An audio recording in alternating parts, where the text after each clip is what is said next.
Ok, Titou 59 est là, plat, toujours présent.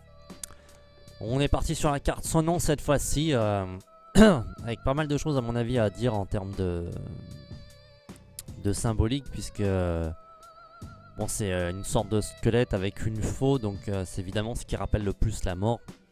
Et comme je disais dans la vidéo précédente sur le pendu, faut pas toujours se fier juste à la première apparence.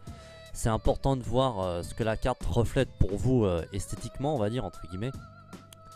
Mais il est aussi important de connaître son sens un peu plus détaillé.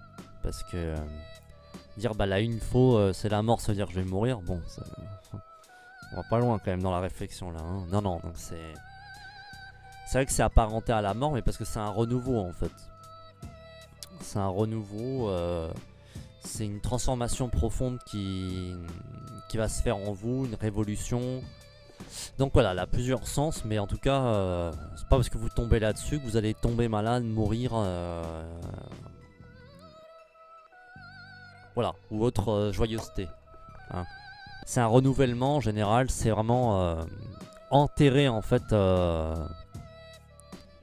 C'est peut-être enterrer des codes du passé qui étaient un peu auto-limitants ou quelque chose comme ça pour passer à autre chose justement. Une sorte de transformation profonde intérieure, une révolution. Donc c'est une carte qui apporte du changement en fait, quoi qu'il arrive. C'est une carte qui apporte du changement, ça peut être de la destruction. Ça peut être de la destruction, genre changer, peut-être qu'il faut que vous changiez d'idée si on devait aller dans le négatif de cette carte. Ce serait peut-être essayer de changer un peu ses idées et un peu nettoyer son fort intérieur. Voir un peu si nos idées sont pas en désaccord avec le projet qu'on veut mener.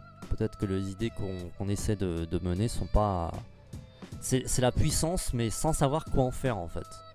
Un peu dans le même genre que l'impératrice, sauf que c'est un nouveau cycle et du coup bah, on tombe sur d'autres cartes tout simplement. Mais il y a toujours des patterns qui reviennent en fonction des cartes et de leur position. Donc on va voir ce que ça nous donne en rap. On se retrouve juste après. Plat.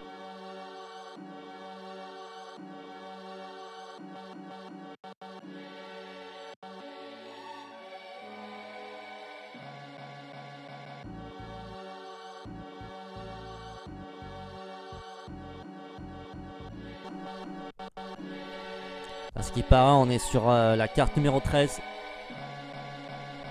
L'arcane sans nom. Et ouais. 14e vidéo. À ce qui paraît, je suis la mort, une carte sans nom au demeurant. Le 13 affiche, mais encore les gens se trompent profondément. Après le travail du pendu, je viens effacer le passé. Le passage infiniment étendu pour celui qui voudra y passer. Je suis pas la mort, mais arrêtez ces accusations morbides. Je suis victime d'être accusé de provoquer des génocides. Carte sans nom, ne t'y trompe pas. J'enterre juste de vieux conseils. Dis-toi que ton avenir tu changeras si tu sais suivre mes conseils. Je suis parfois un deuil que tu dois faire, peut-être une colère intérieure, une envie de partir en guerre. Ma solution est ailleurs. Vous retrouverez des points communs entre le mal et mon squelette, réponse à qui l'interprétera, qu'il ne me vole pas la vedette. J'apporte parfois la révolution, seulement si elle est souhaitée. Rapidité d'exécution, vos attentes seront soulagées. Si j'avais dit le tarot rappera, vous m'auriez dit ce n'est pas vrai. Si tu te presses, tu me rattraperas. Si tu ralentis, je te rattraperai.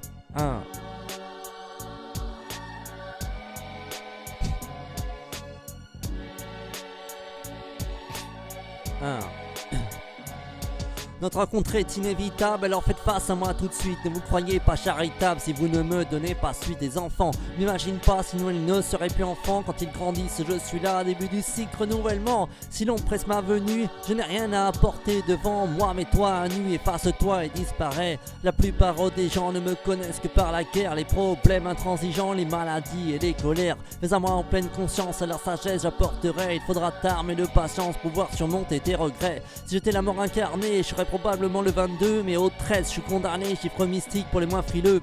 Une transformation profonde ou une révolution par les deux matières fécondes, transmute donc tes émotions. Si tu fusionnes avec moi, c'est toi-même que je changerai. Mort en vie, mais souviens-toi, c'est mort ou vif pour les vrais. Bah ouais. Si tu fusionnes avec moi, c'est toi-même que je changerai. Mort en vie, mais souviens-toi, c'est mort ou vif pour les vrais. Voilà. C'était sur l'arcane sans nom. 13. On passe à la suite. Ok, ok, Titou 59 est là. Bla, bla. Ok, donc c'était le petit rap sur l'arcane sans nom, du coup, l'arcane numéro 13. Pour la 14e vidéo. J'espère que ça vous a plu. Il y a beaucoup de choses autour de l'arcane sans nom, justement. J'ai mis ce que je pensais être le plus important, entre guillemets. Et ce que je pouvais rentrer surtout, parce qu'il y a plein de trucs que j'aurais voulu dire, mais qui rentrent pas. Sinon c'est une vidéo de 30 minutes, hein, et ça fait long. Donc pour ceux qui veulent en savoir plus, bah, comme d'habitude, hein, je vous invite à aller voir sur les sites. Il y a des sites pour ça, il y a le livre La Voix du Tarot de Jodorowsky, etc. Des documentaires. Pour avoir plus d'informations sur cette carte, elle a beaucoup de sens. Et elle a également des sens avec les autres cartes. Par exemple avec le pendu, on peut penser qu'il coupe le cordon du pendu. Pour finalement commencer à entamer quelque chose. Puisque c'est une révolution en quelque sorte, la carte, l'arcane sans nom. Le pendu qui est attaché avec une sorte de... qui est attaché au niveau du pied, c'est tout ce qui le rattache en fait. On pourrait dire que c'est un peu comme le cordon ombilical quoi finalement. Donc peut-être qu'il vient trancher ça. Peut-être que l'arcane sans nom vient trancher ça. Puisqu'on voit qu'il y a le père et la mère. Enfin, on va dire un roi et une reine avec la tête tranchée. Donc ça pourrait être ça. Ça peut être interprété de diverses façons. Il y a aussi une ressemblance qui est marrante avec le mât. Le mât hein, qui est l'arcane sans numéro. Et le 13 qui est l'arcane sans nom. Donc voilà, il y a toujours des points d'accroche qui sont intéressants. Même au niveau des couleurs, hein, vous pouvez voir qu'il y a pas mal de bleu et rouge. Alors vous allez me dire ouais mais il y en a sur plein de cartes. Enfin voilà, c'est des coïncidences en plus. La position des mains reste assez semblable aussi, même s'il y a quand même quelques différences. En tout cas voilà, donc il y en a qui font le rapprochement avec ça. Donc je faisais la petite aparté pour en parler. Du coup autrement on passera sur la tempérance des deux mains. Donc là du coup j'ai un petit retard, j'ai eu un petit empêchement, j'ai un petit jour de retard. Donc ce que je vais faire c'est que je vais faire toute la semaine sauf un jour où je vais prendre du repos au lieu de 2 jours de repos. Voilà, comme ça à la fin de la semaine on aura rattrapé le retard. Voilà, donc on passera sur la tempérance, donc qui transvase apparemment de liquide. Il y a beaucoup de bleu dessus, des ailes bleues, hein, le liquide est bleu.